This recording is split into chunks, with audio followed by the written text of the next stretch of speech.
네, 안녕하세요. 미래한국TV 이성훈입니다.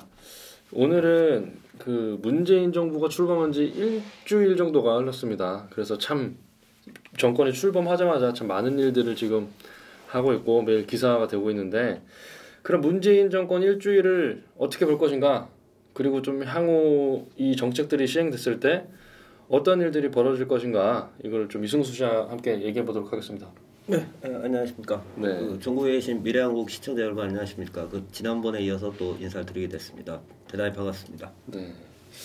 문재인 정권 일주일이 되는데 아직까지는 뭐 아주 지지율도 좋고, 그렇죠. 네이버 이런데 댓글창을 봐도 뭐 야 정말 잘 뽑았다, 뭐 이런 얘기들 찬양 일색일 정도로 지금 아주 국민 지지율이 높아요 지금. 네. 근데 뭐 이 정책들을 하나하나 뜯어보면은 이게 마냥 좀 장밋빛을 그리기만 좀 어려운 정책들이고, 네.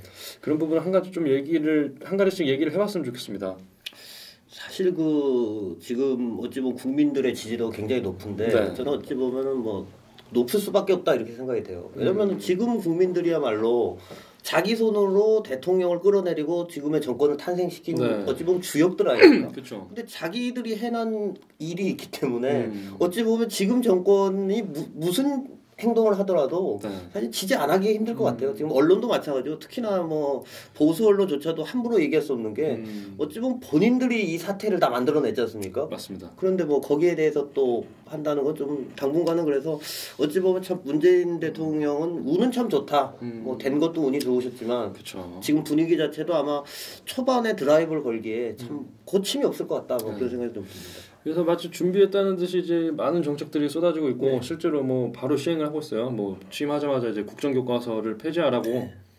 이제 얘기를 했고, 뭐 그 외에도 가장 화두가 되고 있는 게 인천공항에 있는 비정규직들을 모두 정규직으로 전환해라. 네. 그럼 이제 지금 1,000몇백 명 정도만 정규직인데, 나머지 인원이 이제 비정규직들이 정규직이 되면은 한 10,000명 정도가 이제 모두 정규직인 곳이 이제 인천공항이 됩니다. 그러면 이제 사실 비정규직을 폐지하라, 그 뭐 정규직화해라라는 게 이제 뭐 계속 얘기가 있었고, 뭐 국민들 사이에서는 뭐 이제 정규직이 뭐 꿈인 것처럼 일을 했으니까는, 그리고 또 정치권 야당에서도 뭐 이제 정규직을 계속 외쳐왔기 때문에, 그렇죠. 뭐 국민들 입장에서는 굉장히 뭐 좋게 다가올 수 있을 거예요. 네. 그런데 이게 뭐 참 오래된 얘기지만, 네. 늘 뭐 이게 지옥으로 가는 문은 선의로 포장되어 있다. 예. 저는 물론 문재인 대통령의 선의를 믿고 싶습니다. 그분 입장에서는 그래, 내가 대통령이 되었으니 참 우리 비정규직 문제가 너무 심각하다. 그래서 비정규직을 내가 다 정규직으로 전환해서 우리 뭐 청년들의 꿈을 주겠다라는 선의라고 저는 믿고 싶어요. 근데 문제는 이제 그 선의가 불러올 그 재앙적인 여파가, 예를 들어서 지금 가장 첫 번째인 게, 인천공항 공사에 다니시던 비정규직은 참 좋겠죠. 그럼 이제 당장 전국에 있는 수많은 비정규직 근로자들은 상대적 박탈감 플러스 그럼 나도 해달라 이렇게 될 거거든요. 사실 그런 움직임이 벌써 벌어지고 있어요. 그래서 그렇죠. 뭐 정규직을 전환 안 해주면 파업하겠다. 그렇죠. 라는 것들도 지금 속출을 하고 있고, 심지어는 이게 사실 비정규직과 정규직의 차이가 이제 어떻게 보면은 정규직으로서 대우받는 길과 비정규직들은 등용문 자체가 다른 거거든요. 코스가. 그런 것들도 많고. 근데 사실 지금 뭐 간호사와 간호조무사는 완전히 이제 다른 직종인데, 간호조무사들도 자기를 간호사 대우를 해달라 라고까지 하고 있는 상황이에요, 실제로. 그래서 저는 사실 뭐 비정규직 문제를 해결한다라는 대명제는 당연히 찬성을 하는데, 근데 저는 이 문재인 대통령이 하는 방식 자체가 저는 조금, 이건 너무 이 정치인이라면, 예를 들면 대선 후보라면 그런 퍼포먼스를 하셔도 되지만, 대통령이 하시긴 매우 부적절했다고 생각하는 게, 물론 정치적인 효과는 굉장히 극적이죠. 네. 가장 대표적인 뭐 우리나라의 기관이고 동시에 비정규직도 많은 곳에 직접 가셔서 대통령께서 말씀 한마디로 내가 다 비정규직을 정규직으로 만들어주겠다라고 하면, 물론 그 효과나 정치적인 어떤 그 본인의 그런 것들은 크지만, 이 굉장히 나쁜 설명이에요. 그럼 다른 기업에 일하는 분들 볼 때는 그럼 우리도 대통령께서 한번 와달라 이렇게 되는 거고, 또 만약 인천공사 사장이 자체적으로 내규로 우리가 비정규직을 없애겠습니다 라고 하는 것까지 이해할 수 있는데, 이게 대통령께서 그럼 없애자 그러면 이제 전 국민들이 다 그럼 비정규직 없애달라고 하면 없애줘야 되는 게 되는 거거든요. 맞아요. 그걸 안 하면은 이건 무슨 대통령께서 가신 게 일종의 또 특혜가 되지 않습니까? 그러면 지금 우리나라는 그럼 전 국민이 다 정규직이 되는 세상이 돼야 되는데, 뭐 그게 불가능하다, 참 안타까운 현실인데 안 된다라는 건 다들 알고 있지 않습니까? 그렇죠. 그래서 지금 아마 인천공항도 지금 뭐 세계 제1위 공항이다라고 되어 있고 뭐 재무 건전성도 상당히 괜찮은 운영을 하고 있는데 만약에 그 이 비정규직들이 모두 정규직이 되면 3조 6천억 원 정도가 추가로 예산에 투입돼야 되는데 그럼 재원은 어디서 조달할 거냐? 뭐 이런 문제도 있을 수 있겠고요. 그래서 사실은 이 비정규직을 정규직으로 전환하는 거와 무조건 같이 가야 되는 게 지금 대한민국의 과잉보호화되는 정규직의 특권을 깨는 걸 같이 가면 좀 가능하다. 예를 들면 지금 뭐 비정규직보다 일은 덜하면서도 정규직이라는 이유로 뭐 급여를 많이 받는 노동자들한테 임금을 현실화시키고 그 현실적인 임금을 통해 비정규직을 정규직시킨다. 이런 식의 그 플러스 마이너스 효과가 같이 있어야지 저희가 이거는 현실적이다 생각하는데 그냥 지금도 과잉 비대화되어 있는 정규직을 그대로 놔뒀는데 거기에 그 인원을 더 늘려준다는 거 아닙니까? 그럼 이렇게 되면 결국 이거는 기업 입장에서 볼 때나 국가 공기업 입장에서 볼 때는 빚만 늘어나는 결과가 되는 거죠. 생산성은 전혀 향상이 안 되고. 참 그래가지고 지금 사실 이 사회적으로도 이제 비정규직을 철폐하라는 목소리를 뭐 모두가 이제 동의하는 것처럼 보이지만 사실 실제로 뭐 직장 내에서 뭐 비정규직과 정규직을 뭐 직원들끼리 서로 이제 뭐 격을 두고 대하는 그런 문화도 아직까지 남아 있고 그래서 사회적이나 경제적이나 뭐 정책적으로 이런 부분에서 좀 점진적인 좀 협의가 필요해 보이는데 이런 식으로 이제 선례를 하나 남겨버리면은 그 다음에 목소리를 또 그 거부하고 묵살하기가 또 힘들기 때문에 그걸 어떻게 좀 문재인 정부가 헤쳐나갈 것이냐 뭐 이런 부분에서 좀 귀추가 주목될 것 같습니다. 그래서 사실 그 말씀하신 그런 부분 때문에 제가 더 방법이 굉장히 좀 유감스럽다라는 게 이게 인천공항공사 사장과 뭐 노조가 협의를 한다든지 아니면 그 협의가 되고 있는 가운데 뭐 청와대나 노사정위원회가 껴든 게 아니고 취임하자마자 가장 지금 뭐 높은 지지율과 진짜 말 그대로 나는 새로 떨어뜨릴 대통령께서 나셔서 가자마자 바로 그렇게 해결이 됐잖아요. 그럼 이게 굉장히 나쁜 선례가 되는 게 이제 곧 여러분들 여름이라고 하투 시절입니다. 하투, 하계 투쟁이라 해서 이제 현대차부터 시작해서 전부 스트라이크 들어가는데 그럼 그때는 더군다나 또 대통령께서 그러셨잖아요. 광화문에 가서 내가 소통하겠다. 그럼 광화문 가면은 여름에 그 노동자들 다 올라서 투어하고 있으면 그 사람들 우리도 그럼 대통령님 오셔가지고 한 방에 해결해달라 이렇게 된단 말이죠. 그래서 사실은 이 대통령께서 본인이 소통하겠다라는 의지는 참 좋은데 근데 대통령이라는 자리에서는 그렇게 소통을 하시면 안 되죠. 맞습니다. 그래서 참 이게 또 문제가 되는 것들이 사실 또 많이 있는데 지금 뭐 채무를 좀 탕감해주겠다 서민들의 그래서 국민행복기금의 채권으로 있는 뭐 1,000만 원 미만의 이제 빚을 지고 있는 사람 중에 그 10년 이상 이제 채무를 갖고 있던 사람들 갚지 못한 사람들 갖고 있던 갖고 있던 채무를 가지고 있던 사람들을 탕감해주겠다. 그래서 사실 10년 동안에 1,000만 원이 안 되는 빚을 안 갖고 있던 거예요. 안 갖고 있던 거고 이걸 사실 1,000만 원 미만이면 상당히 적은 그 빚이고 왜냐하면 사실 우리나라 1인당 채무가 뭐 억 단위인데 지금 1,000만 원 미만의 빚을 이걸 10년 이상 동안 안 갚았냐 못 갚았냐라는 것도 사실 좀 이 대상이 왜 하필 이 사람들이냐라는 것도 좀 문제일 것 같고 이 44만 명이 됩니다. 이 44만 명이 되고 1조 9천억 원 정도의 이제 국가 손실을 감당하면서 채권을 소각하겠다 이런 건데 이렇게 되면 열심히 빚을 갚던 사람들이 오히려 호구가 되는 겁니다. 그렇죠. 바보가 되는 건데 그리고 뭐 절대로 이거를 뭐 어떤 형편을 봤을 때 이 사람들은 빚을 갚을 능력이 안 된다. 뭐 가정적으로 뭐 경제적 활동이 불가능한 상황이다. 뭐 그런 거를 따져서 보는 것도 아니고 그냥 뭐 1,000만 원 미만의 빚 중에 뭐 10년 이상 안 갚은 사람들 주겠다라고 이거 획일화된 그 기준을 가지고 44만 명의 빚을 탕감해 준다. 이 부분에 대해서 어떻게 생각하십니까? 그래서 저도 이 문제도 앞에 문제가 이제 방법이 굉장히 잘못됐다. 그러니까 이것도 참 의도는 뭐 좋게 해석하자면 참 어떻게든 열심히 해서 빚을 갚으려고 일을 하고 있는데 도저히 내 일하는 걸로는 일용할 양식밖에 구할 수 없어서 빚을 못 갚은 사람들에게 재기할 수 있도록 사회에 다시 돌아올 수 있도록 국가가 나서서 도움을 주겠다라는 선이라고 해석을 한다 하더라도 그럼 그런 분들에 한해서 해야 되는데 이런 식으로 일괄적으로 10년 이상 장기 채권을 갖고 있던 사람을 그것도 국가가 나서가지고 너 지금부터 채무 다 탕감해 줄게 라고 하는 방식 자체가 굉장히 나쁘고 그럼 이렇게 되면 지금 기준은 1,000만 원 미만의 10년 이상 그 국민 행복 기금인가요? 네. 그럼 이게 나중에 그럼 똑같은 일이 똑같이 발생하는 게 그럼 나중에 또 국가 그 각종 기금들 있지 않습니까? 네. 서민들 위해서 대출 그 기금들을 또 10년 이상 빚지고 있는 사람들이 아 그럼 우리도 1,000만 원 미만 소액빚인데 지금 10년 동안 못 갚았다. 우리도 탕감해달라 하면은 사실 그걸 또 안 해줄 수 없거든요. 맞아요. 그래서 방법 자체가 저는 참 듣는 사람이나 보는 사람들은 참 통쾌하죠. 뭐 10,000명을 한꺼번에 정규직 전환시키고 또 44만 명 빚을 없애주는데 근데 대통령의 그 행위가 낳을 결과들이 참 굉장히 그 부정적인 게 많고 네. 특히 이거는 아주 나쁜 게 소위 말해서 우리가 인간 생활도 그렇지만 재무관계, 채권관계, 민사관계에서 제일 중요한 건 신의성실의 원칙이거든요. 그렇죠. 네. 그러니까 최소한 내가 다 빚을 못 갚더라도 내가 정말 열심히 내 생활 속에서 조금씩이라도 갚아 나갔던 사람들에게 우리가 보상을 해주고 그래 당신은 할 수 있다라는 거. 오히려 그런 게 아니고 정말 나는 빚 갚을 생각 없으니까 뭐 배째라라는 사람에게는 오히려 국가가 나서서 집요하게 채권을 추심해가고 이런 게 사실 정의거든요. 네. 많은 분들이 좋아하시는 정의. 근데 이거는 정의가 완전 전도된 거죠. 오히려 열심히 빚 갚아가서 예를 들면 이런 사람들 똑같이 10년 동안 1,000만 원을 빚졌는데 어떤 10년 일부는 내가 그래도 뭐 특정 직업을 비하는 거 아니면 환경미화이라도 해야 되겠다. 내가 청소부라도 해야 되겠다. 아니면 무슨 뭐 계단 청소라도 해야 되겠다 해서 열심히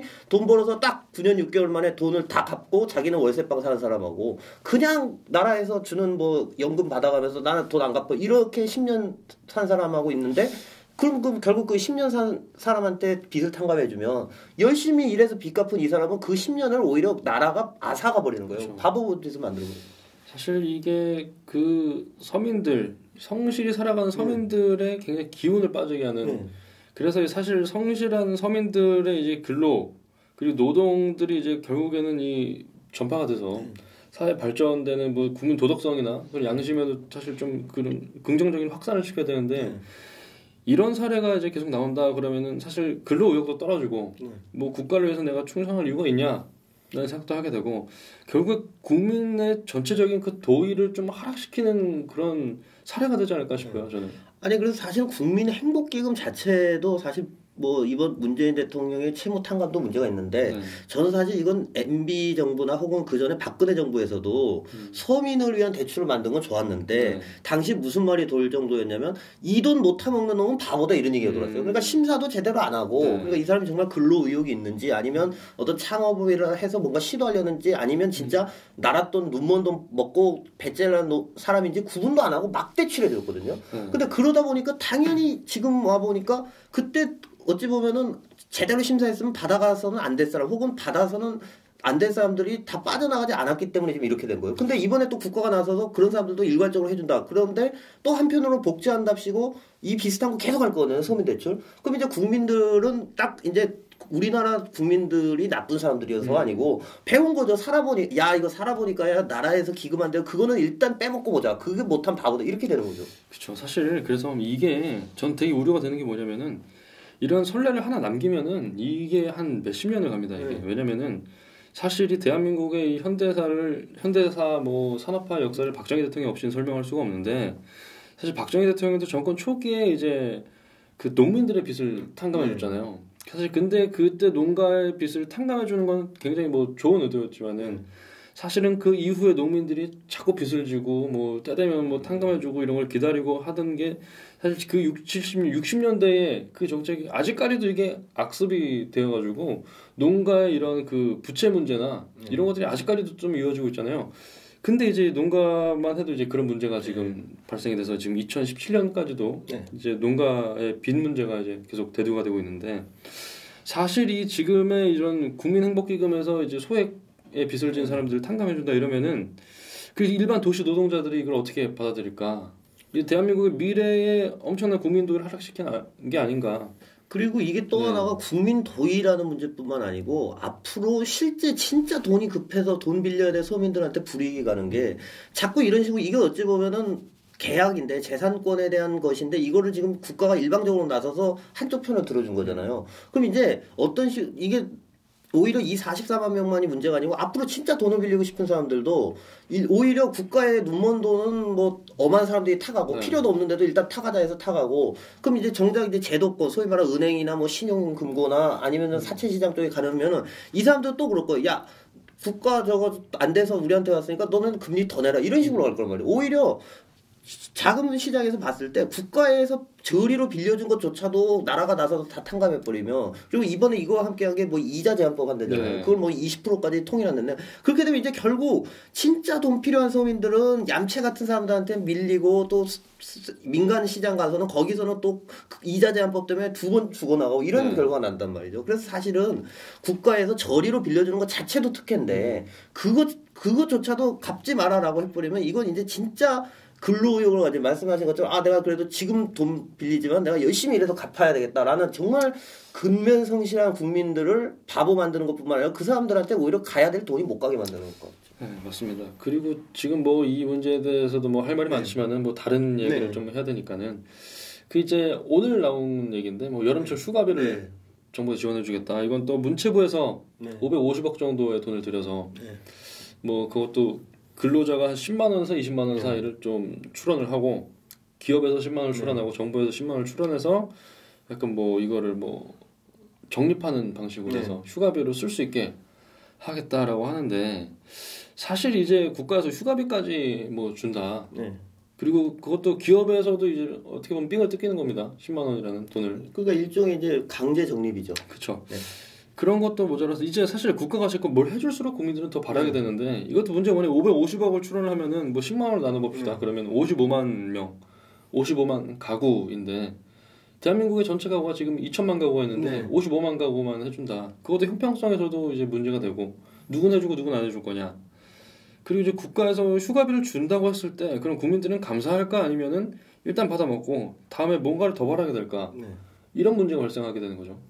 저도 근데 다른 것보다도 이 정책을 추진한 곳이 문화체육관광부라는 사실이 좀 굉장히 놀랐어요. 전 처음에 이 얘기를 듣고 이건 뭐 고용노동부거나 아니면 뭐 기획재정부 뭐 좀 더 좋게 보면 아마 보건복지부 정도가 아닐까 그랬는데 놀랍게도 문화체육관광부에서 이걸 추진하고 사유라고 낸 것이 국내 여행을 하는 근로자에 대해서 휴가비를 국가가 지원함으로써 내수 경기를 살리겠다, 뭐 국내 관광을 살리겠다라는 참 저는 그래서 이게 다른 걸 다 논의를 하더라도 일단 문화체육관광부가 국내 관광 산업을 위해서 국가가 10만 원씩 휴가비 주겠다. 저는 이 의도 자체를 보고 참 제일 어이가 없었어요. 이게 지금 초등학생이 들어도 말이 안 되는 얘기거든요. 사실 10만 원 뭐 국가에서 주고 기업에서 20만 원 더 준다고 뭐 국내 여행을 많이 가고 저는 참 그래서 일단 이게 정부가 아예 차라리 그냥 국민들한테 우리가 휴가비를 보너스 정도로 주겠다 정직하게 하든지 국내 관광한 사람들 해서 뭐 어쩌고 저쩌고 해서 문체부에서 주장한다.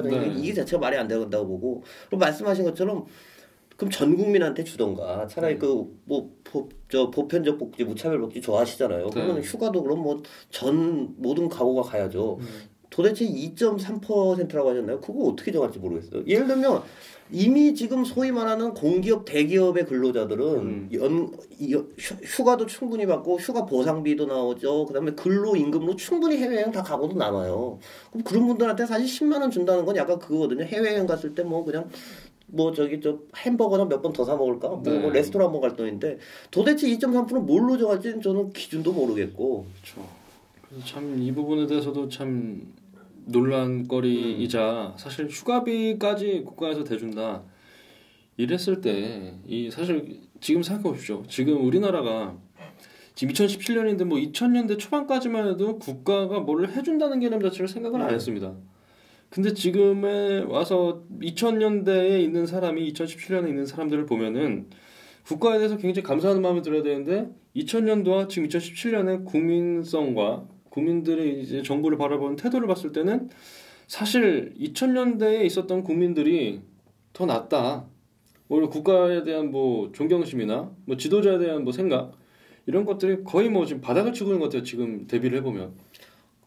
글쎄요, 뭐 저는 또 바닥까지는 잘 모르겠습니다만은. 네, 회피해 가시네요. 근데 뭐 바닥까지는 아닌데, 근데 이렇게 된 건 사실 아까도 말씀드렸듯이 무슨 대한민국 국민이 국민성이 뭐 원래 안 좋아서 이런 게 아니고 사실은 국가 정부가 그렇게 만들어 온 거죠. 그러니까 예를 들면 북한이 못 사는 게 뭐 예를 들면 북한 주민이 원래 태생에 게을러서 못 산다 이렇게 말할 수 없지 않습니까? 그럼 대한민국 국민이 왜 금모으기 운동이나 우리나라 경제개발 때 얼마나 근면성시했어요. 근데 지금 오늘 나온 정책들만 봐도 단적이죠. 사람들이 예를 들면 내가 돈을 받는다. 그럼 가계부에 내가 100만, 예를 들면 한 달에 200을 번다. 그러면은 가계부 쓸 때 이렇게 생각을 하죠. 아 그래 올해 내가 갚았던 돈에서 이번 달 나갈 이자가 그래 15만 원이었지. 딱 빼고 또 아 그래 내가 또 나갈 돈 중에 아 이번에 여름 휴가가 있었지 맞아. 그럼 이번에 뭐 가족들하고 어디 가면 또 그것만 빼고 아 또 남은 돈은 아 맞아 아파트 내가 저 할부금 내야지. 이런 식으로 사람들이 계획을 세웠다면 이제는 딱 급여 통장 받으면 이 생각하는 거예요. 빚 그거는 내 할 바 국가가 해주지. 오케이. 휴가비 그거 걱정하지 마. 이거 기업이랑 국가에서 해줄 거야. 오케이 빼고. 그럼 그러면 이 사람은 뭐가 되냐? 점차 내가 원래 내 생활을 통해서 헤쳐나가야 될 부분들을 다 빼놓는 거예요. 그쵸. 그럼 그 남은 돈 가지고 야 그러면은 나 이제 좀 잘 살게 된 것 같은데 싶어서 방탕하게 당연히 당연하게는 아니지만 좀 더 그럴 가능성도 크고 그 다음에 한 번 해줬던 걸 뺏는 놈이 제일 나쁘다 그러잖아요. 예를 들면 처음부터 안 된다 그러면 예를 들면 지금 문재인 정부가 이걸 했잖아요. 만약에 5년 뒤나 10년 뒤에 보수 정부가 들어와서 이게 나라가 휴가비를 주는 거 말이 안 된다라고 끊어보세요. 그러면은 당연히 사람들은 욕할 겁니다. 아니 매달 주던 돈을 왜 안 주냐. 이게 사람이라는 게 탄성이 있어서 내가 원래 살던 것대로 살려는 버릇이 있잖아요. 한번 이렇게 바뀌면 또 그것도 바뀐 거에 적응한단 말이에요. 관성대로 사는데 지금 만약에 국민들에게 다달이 지금 노인연금도 마찬가지예요. 국민기초연금도 원래 안 줬으면 사실 그 노인분들이 요구 안 해요. 근데 박근혜 정부 때부터 20만 원씩 주니까 이제는 선거 때 그러잖아요. 난 30만 원 주겠다. 그럼 다음 선거 때는 어떻게 해요? 나 40만 원 주겠다. 안 주겠다는 사람 나오면은 저런 나쁜 놈 소리 듣는데 원래 나쁜 놈 소리 들겠는데 이것도 마찬가지예요. 다음에는 후보자들이 야 2.3%의 10만 원이 뭐냐? 내가 대통령 되면 나는 20만 원씩 전 국민한테 다 주겠다. 그렇게 공약하고 있어요. 사실 이게 점점 빠르게 이제 국민들의 생각 자체를 바꿔놓는 겁니다. 이게 그 정치인들이 공약들이 자꾸 퍼주기식 공약들을 자꾸 남발하면은 이걸 당연하게 생각하게 되고 그 조금만 더 거슬러 올라가서 뭐 2007년 대선을 보면은 허경영 씨가 나왔지 않습니까? 이제 이명박 대통령이 당선을 됐을 때 대선 보면 허경영의 공약들이 다 그거였어요. 신혼부부 다 집 한 채씩 주고 뭐 하면 뭐 얼마씩 주고 그런 공약들을 아주 늘어나는데 국민들이 뭐라고 했어요? 그 사람이 뭐 IQ 530이다라고 주장한 것뿐만 아니라 그냥 그런 정책들을 봤을 때 사람들이 뭐라고 했습니까? 이건 허경영 씨를 비하는 발언이 아닌데 미친놈이라고 그랬어요. 미친놈이라고 했어요. 이거 뭐 웃기려고 나온 놈이다. 말이 되는 소리라 이랬는데 지금 실제로 허경영 씨가 얘기했던 공약들이 시행이 되고 있는 것도 있고 신혼부부들은 집 한 채씩 주겠다는 걸 더 이상 호명랑하게 생각할 사람들이 없습니다. 그렇죠. 공약으로도 개발이 많이 되고 있죠. 임대주택 늘려서. 이게 정말 이 10년 사이에 예전에는 그러면 국가가 나만 알겠어라는 생각을 했는데 지금 오히려 그런 사람들이 극소수가 돼버리는 거죠. 벌써. 그래서 사실 홍준표가 이번에 낙선했습니다만 홍준표 같은 후보가 당선되기가 점점 어려워지는 거예요. 그렇죠. 아니 지금 뭐 많은 분들이 꼭 지난 대선은 아닙니다만 기업 감세를 얘기한다. 예를 들면 기업 감세를 얘기한다. 또 하나 세금을 올리겠다고 얘기한다. 또 하나 우리는 보편적 복지가 아니라 선별적 복지, 선택적 복지 하겠다고 한다. 뭐 이런 얘기하면 바로 표 떨어져요. 근데 불과 여러분들 잘 생각해보죠. IMF 터졌을 때만 해도 그 시절을 생각해보고 그 시절에 우리나라 사람들이 과연 그런 얘기를 대통령 후보들이 나와서 했다면 뭐라 그랬을까요? 야, 저 사람이 저거 제정신이가 이랬을 거예요. 맞습니다. 그리고 그 당시는 IMF기도 했지만 대선 후보들 다 얘기 들으면 우리 허리띠 같이 졸라맵시다. 우리 구조개혁 합시다. 이런 얘기 했어도 국민들이 그래 맞아. 그래 저 말이 맞지. 어려울 때는 우리들도 같이 동조 이래야 되는데 지금은 나라 어려워진다. 다 알고 있어. 그래 우리 경제 어렵지. 내수 경제 침체돼 있지. 근데도 대통령 후보들이 나와가지고 그러니까 우리 모두 힘을 야 내가 왜 고생을 해야 되냐. 대기업 좀 증세하고 국가가 좀 돈을 쓰면 되지. 이렇게 바뀌었다는 거. 정부가 나서서 대기업 반기업 정서를 자꾸 정부가 부추기는 형태가 되고 있는데 뭐 이번에도 지금 아직 법인세 인상에 대한 얘기는 안 나왔습니다만은 산업용 전기요금을 올리겠다라고 얘기를 했고 그리고 스마트폰의 원가를 공개하겠다. 그걸 추진하겠다. 원가 공개를 고려하겠다라고 했는데 사실 이거 같은 경우는 뭐 기업들을 거의 뭐 어떻게 생각하는지 모르겠어요. 저는 사실 우리나라의 대기업들이 뭐 국가의 성장 과정에서 대기업들이 그 역할을 못했으면은 지금의 대한민국이 있다고 장담할 수가 없고 대한민국이 성장을 한 이후 뭐 선진국의 문턱에 들어선 이후에도 대기업들의 역할이 어마어마했습니다. 그래서 인류 기업이 된 삼성의 지금 총수가 지금 뭐 그 감옥에 가 있는 네. 그런 뭐 아이러니한 상황임에도 불구하고 삼성전자의 주가는 뭐 치솟고 있고 갤럭시 S8에 대한 반응도 너무 좋습니다 지금. 근데 이제 산업용 전기료를 인상하겠다. 이거는 뭐 이제 어떻게 들리실지 모르겠습니다만은 그 산업용 전기는 지금 되게 싸게 공급을 했었고, 근데 그것이 지금 우리나라의 GDP의 30% 정도가 뭐 석유화학, 반도체 뭐 이런 부분입니다. 근데 그런 데서의 전기료를 인상한다는 거는 결국에는 이 생산비의 상승에 뭐 결정적인 요인이 될 수가 있는데, 그러면은 그 원가 경쟁에서도 떨어질 수밖에 없고, 이러면 뭐 기업들이 운영하는 데 있어서 차질을 빚을 수밖에 없는데, 마치 기업에 대한 반기업 정서를 이용해서 마치 산업용 전기료를 올리면 다 좋다.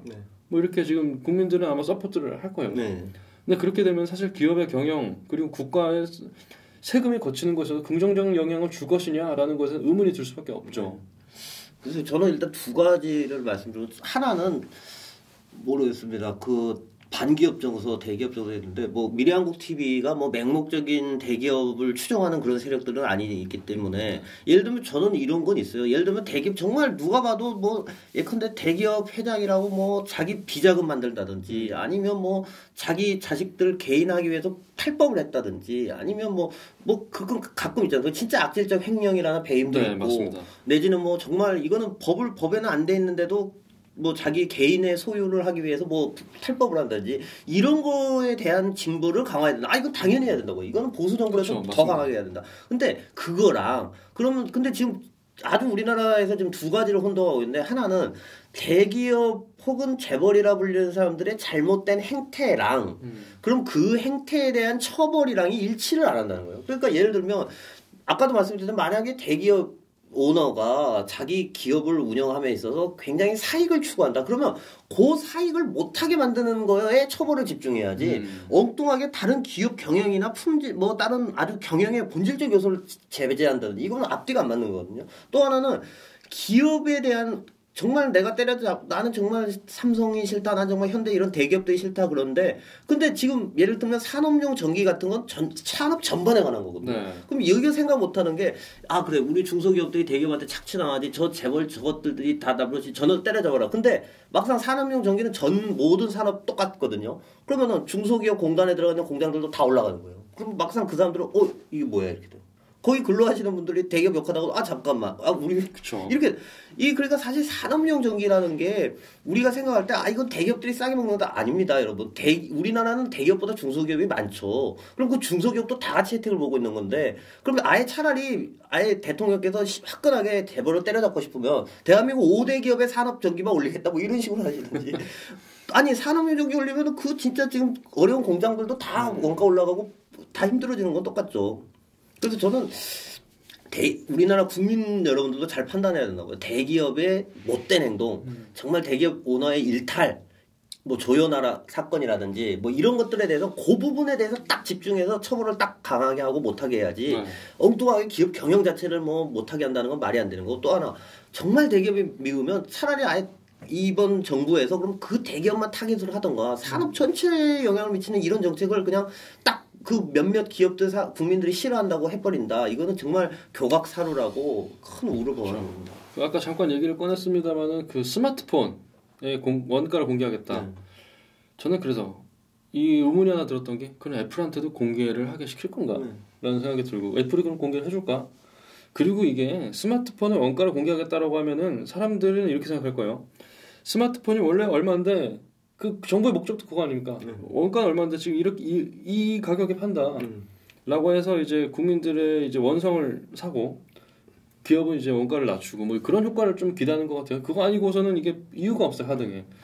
근데 이거 자체는 국민들의 경제에 대한 기초 지식마저도 이게 타락시키는 그런 거다. 사실 여러분들이 뭐 그 상식적으로 생각을 하시면 알겠습니다만은, 그 스마트폰의 원가는 얼마다 해도 거기에 대해서 들어가는 인건비, 뭐 중개료, 판매비, 광고비 이런 거를 다 합쳤을 때는 사실 지금 삼성전자가 공개한 게 스마트폰 한 대 팔면 7만 원 남는다 이랬습니다. 7만 원 남는다.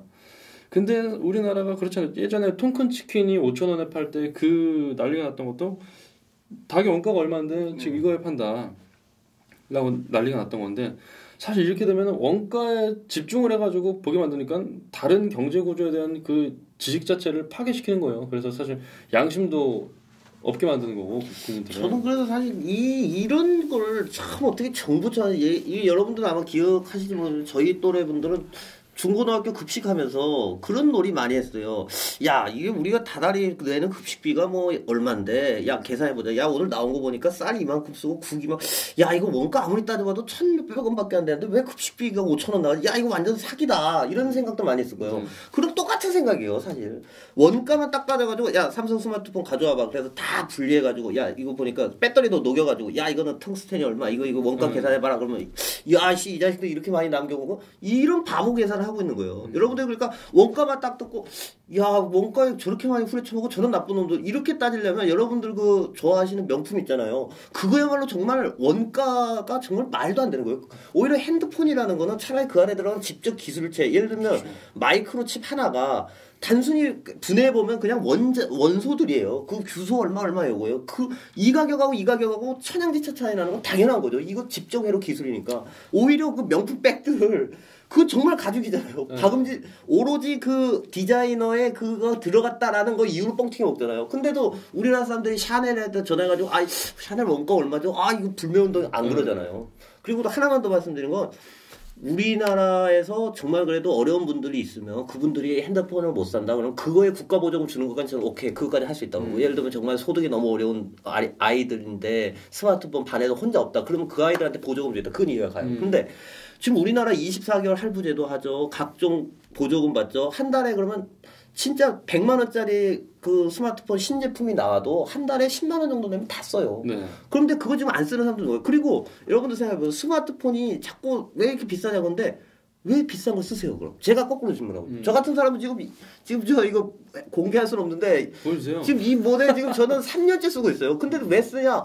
딱히 내가 필요한 기능이 더 없고 굳이 이거 안 써도 된다. 예를 들면 갤럭시 뭐 A 쓴다고 누가 뭐 저한테 상 주는 것도 아니고 오히려 약간 지금 스마트폰은 점차 약간 사치제 경향이 좀 가고 있다고 봐요. 네. 그러니까 기능 자체보다도 아 내가 새 거 쓴다. 애플 내가 새 거 쓴다. 이런 게 있는데 그런 사람들한테 오히려 그걸 보세요. 야 이번에 삼성 새로 나왔는데 원가 다 공개해갖고 이거 18만 원짜리래. 오히려 안 살걸요 사람들이. 야 18만 원이야? 근데 아이폰 얼마야? 아 아이폰은 100만 원이야. 나 아이폰 사. 이렇게 된다니까요. 그렇죠. 그래서 사실 저도 이 모델이 지금 갤럭시 9 모델입니다. 6 플러스인데 약정 기간이 다 지났어요. 근데 이거 같은 경우는 이제 핸드폰 이걸 사겠다 그러면 보조금이 왕창 나오죠. 그렇죠. 9 모델이면 사실 이런 것들도 이제 이런 거 포함 구형 스마트폰이 된 모델들은 뭐 기업 입장에서도 보조금을 확 풀고 해서 거의 공짜로 살 수 있는 것들도 많이 있습니다. 아니 그래도 제 말씀이 그 말씀인 게 새로 나오는 스마트폰이 무지 비싼 거지. 1년도 아니야. 한 6개월만 구형 모델 돼도 정말 가격이 떨어지거든요. 그렇죠. 그럼 왜 그걸 안 사느냐 이거예요. 솔직히 저는 제 주변에 새로 휴대폰 나오면 뭐 애플이 한 100개, 200개 쓴다는데 그거 다 쓰는 사람 본 적이 없어요. 사실 그런 사람들을 욕구를 충족시켜 주려고 막 다 깔아. 너 가격 낮추라. 이건 좀 저는 말이 안 된다고 보거든요. 맞습니다. 무조건 전 국민이 뭐 신제품 스마트폰의 원가를 알아야 되고 뭐 그걸 사야 되고 이런 법도 없고 그렇게 되면 뭐 이제 그 경제적인 그 노동 이런 거를 열심히 하겠다라는 뭐 생각도 별로 없어지고 경제적인 그 복잡한 경제 구조에 대한 생각마저도 1차원화 시켜버리는 거니까 그런 부분이 좀 상당한 문제가 있을 거라고 봐요. 그래서 마지막으로 이 석탄 발전소 문제를 얘기하고 싶은데 사실 석탄 발전소에서 나오는 공해가 있어요. 노후된 거일수록 또 심하고. 그래서 지금 뭐 석탄 발전에 대한 얘기가 나오고 있습니다. 사실 지금은 대체할 만한 게 많이 없어요. 근데도 불구하고 지금 6월 한 달 동안에 미세먼지를 줄이겠다고 8기를 중단시키자 그렇게 얘기를 했습니다. 근데 그걸 중단시키게 되면은 그 LNG로 그걸 대체를 해야 되는데 이 한 달에 600억 정도가 들어요. 그러면은 저는 그런 생각 들어요. 그 대책이 없는 상태에서 600억씩 한 달에 써가면서 미세먼지 1% 줄이는 걸 할 만한 거냐 도대체. 그리고 이제 석탄 발전에 대한 대안이 만들어지기 전까지는 이거를 대안을 모색해야 되지. 만약 이렇게 멈춰놓으면 뭐 나무 떼어오자는 얘기냐, 불 떼야 되냐 이런 생각이 들어요.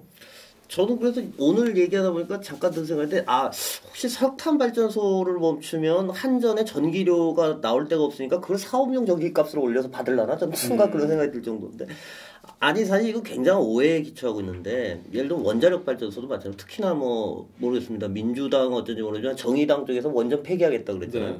좋다. 원전도 안 된다. 오케이. 수력 발전을 하자? 아 근데 우리나라는 4대 강한 것도 지금 되돌림판이고 이거 물 수환기 뭐 이런 거 격차가 심하잖아요. 아 그것도 안 돼. 화력 발전? 야 그거 공해가 심해. 미세먼지 때문에 안 돼. 그럼 뭘 하죠 우리?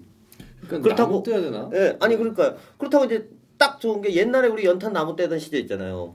그게 미세먼지가 훨씬 많이 나옵니다. 그렇죠. 그거 잘못하면 죽습니다. 예, 아니 그래서 그러면은 도대체 그럼 석화 발전도 안 된다, 원자력 발전도 안 된다, 수력 발전은 우리나라 구조상 더 이상 뭐 가능성이 없다. 그러면 우리나라 사람들이 각오해야 되는 건 야 조금 더 비싼 전기를 쓰겠다는데 절대 국민들은 그거 동의 안 하죠. 야, 그렇죠. 내가 차라리 미세먼지가 심해서 밖에 안 나가는 한인들은 전기를 할인해 준다. 그럼 우리나라 국민들 다 전기를 할인해 달라고 그럽니다. 근데 미세먼지가 그리고 1%라고 하셨는데. 과연 석탄 발전소로 인해서 대한민국 석탄 발전도 사실 많이 줄었잖아요. 원전이 들어오면서 굉장히 많이 줄었어요. 원전이 거의 한 40% 가까이 해주면서 많이 줄였는데 그것 때문에 미세먼지에 정말 얼마나 미치는지 그걸 먼저 저는 밝혀야 된다고 봐요. 그거 밝히지 않고 사실 지금 미세먼지의 그 원흉은 따로 있지 않습니까? 지금 그렇죠. 베이징반인데 차라리 저는 그런 의미에서 그때 안철수 후보처럼 한중 정상회담 할 때 이 미세먼지 얘기했으면 좋겠어요. 엄한 석탄 발전소 때려잡지 말고. 그러면은 우리나라 국민들은 도대체 전기를 더 얻을 에너지원도 싫다. 아, 원자력도 싫다. 그렇다고 또, 아, 미세먼지에서 석탄 발전도 안 하다. 근데 전기요금 더 낼 수는 없다. 결국 방법은 그나마 오히려 홍준표 후보가 뭐 얘기했던 미국산 세일가스를 받아온다든지 뭐 이런 추가 대책이 있으면 모르는데 그런 대책도 없이 그냥 일단 안 좋으니까 하고 보자. 이거는 저는 이것도 마찬가지로 정치인 혹은 대선 후보라면 저는 충분히 할 수 있다라고 생각을 해요. 근데 대통령이 되시고 이제 정부를 운영하는 그 참모들이라면 아니 그렇게 이렇게 그냥 너무 나이브하게 생각하는 게 아닌가 저는 그런 생각이 많이 듭니다. 네, 지금까지 문재인 정부의 일주일 정도의 시간이 흐른 상황에서 정책들을 살펴봤는데 아 되게 업무 추진 속도는 굉장히 빠릅니다. 근데 사실 우려가 되는 부분이 더 커요.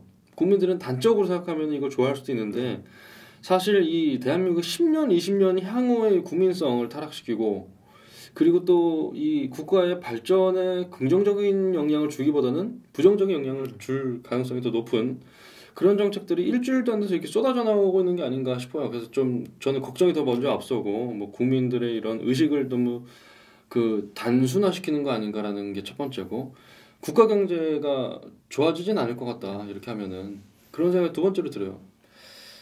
저는 딴 거보다 정말 제 개인적으로도 참 문재인 대통령께서도 뭐 본인이 대권 제술하셨고 또 참 뭐 다양하게 어려움을 겪어서 대통령이 되셨기 때문에 참 포부가 있겠죠. 야 내가 정말 그동안 준비해 왔던 걸 정말 펼치겠다. 근데 저는 또 어떤 대통령이나 마찬가지라고 해요. 어떤 대통령이든 일단 대통령이 되고 나면 내 집권 5년 동안 정말 나라가 잘 살아서 내가 퇴임하고 나서도 아 괜찮았던 대통령이다 소리 듣고 싶을 거라 생각해요. 그런데 저는 그러시기 위해서라도 지금의 방식은 아니다라는 거죠. 지금처럼 즉흥적으로 딱 대통령이 가가지고 오케이 내 말 한마디로 해결해. 이게 정말 지금 보기 좋잖아요. 근데 이거는 우리 문재인 대통령께도 안 좋은 겁니다. 나중에 그럼 대통령이 어쩌셔야 되냐. 5년 내내 현장 돌아다니셔야 돼요.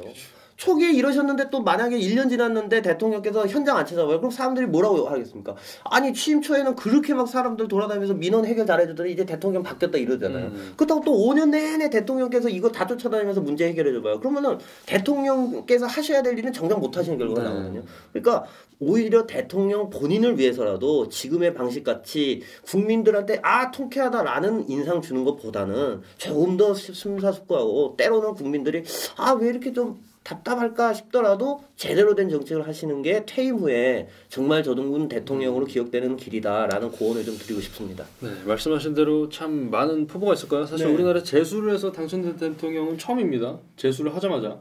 그렇죠. 네. 뭐 김영삼 대통령이나 김대중 대통령이 다 서너 번 만에 되셨죠. 그렇죠. 그래서 재수를 한 대통령으로서의 최초의 대통령이라는 역사도 세웠고 그래서 아마 많은 포부들이 있을 거고 지금도 이미 사실 퍼포먼스나 이런 건 사실 준비된 느낌이 많이 들어요. 근데 이 퍼포먼스뿐 아니라 이런 정책적인 측면에서도 좀 국가의 미래를 생각해서 일부 다 알지 않겠습니까?